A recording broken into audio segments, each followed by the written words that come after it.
প্রধান উপদেষ্টার ভাষণ নিয়ে প্রতিক্রিয়া জানাতে রাজধানীর উত্তরা থেকে যোগ দিয়েছেন জাতীয় নাগরিক পার্টি এনসিপির আন্তর্জাতিক সম্পর্ক ও কূটনীতি সেলের সম্পাদক আলাউদ্দিন মাহমুদ।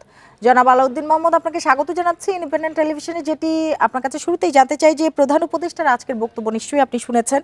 এই বক্তব্যের পর নির্বাচন নিয়ে যে ধোঁয়াশা তৈরি হয়েছিল সেটি নিশ্চয়ই অনেকখানি কেটে গেল। বান্ডেল থাকলে প্রতি সেনমানিতে টাকা বাঁচবে।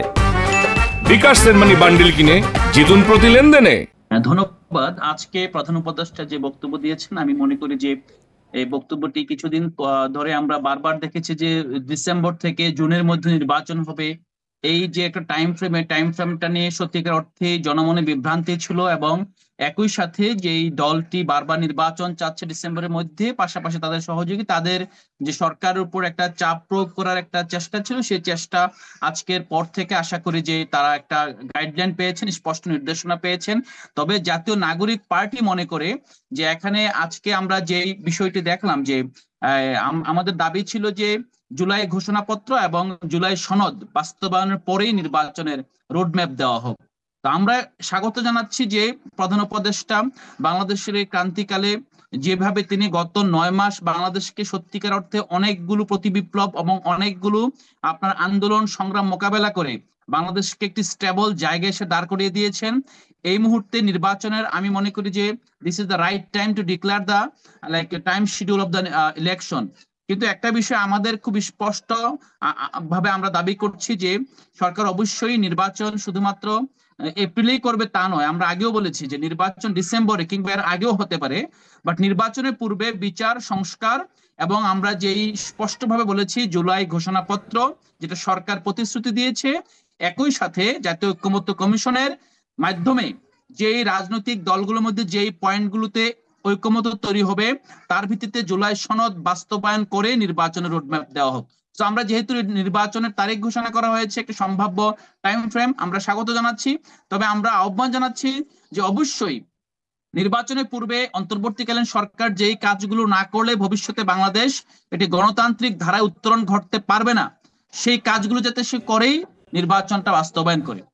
জি জনাব আলাউদ্দিন মাহমুদ, আরেকটি বিষয় যে করিডোর ইস্যু নিয়ে কিন্তু কথা বলেছেন প্রধান উপদেষ্টা, বলেছেন যে এখনো এটি প্রস্তাব পর্যায়েই রয়েছে এবং চট্টগ্রাম বন্দর নিয়ে ভিত্তিহীন তথ্য প্রচার হচ্ছে বলে এমন একটা মন্তব্য করেছেন কিন্তু অধ্যাপক ইউনূস তার ভাষণে। এই দুটো বিষয় নিয়ে আপনি কি বলবেন?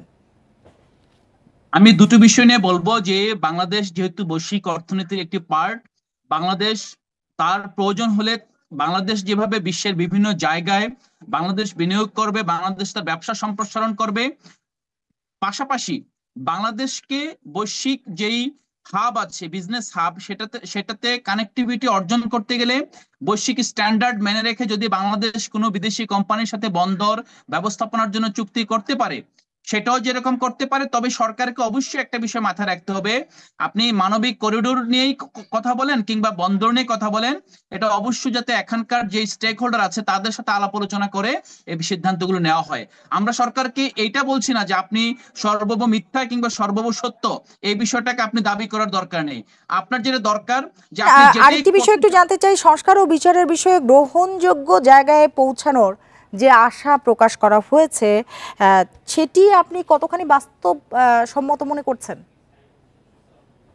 এখানে আমরা ইতিমধ্যে দেখেছি যে বিচারের জন্য আরেকটি ট্রাইব্যুনাল গঠন করা হয়েছে এবং এখানে যে ট্রাইব্যুনালের বিচার প্রক্রিয়া স্বচ্ছতার নিরিখে টেলিভিশনে সম্প্রচার শুরু হয়েছে।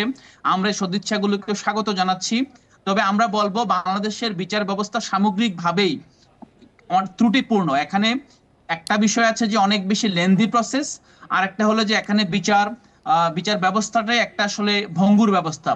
এই ব্যবস্থার মধ্য থেকে যতটুকু বের করে নিয়ে এসে গ্রহণযোগ্য একটা স্ট্যান্ডার্ডে বিচার করতে পারে সেই প্রত্যাশা আমরা রাখবো।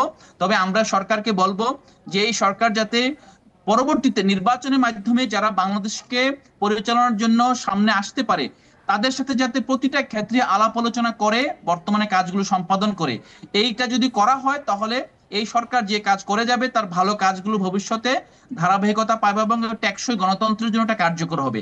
আর তা না করে অনেক জনাব আলাউদ্দিন মাহমুদ, আপনাকে অনেক ধন্যবাদ আমাদের সাথে যোগ দেওয়ার জন্য, আমাদের সময় দেওয়ার জন্য।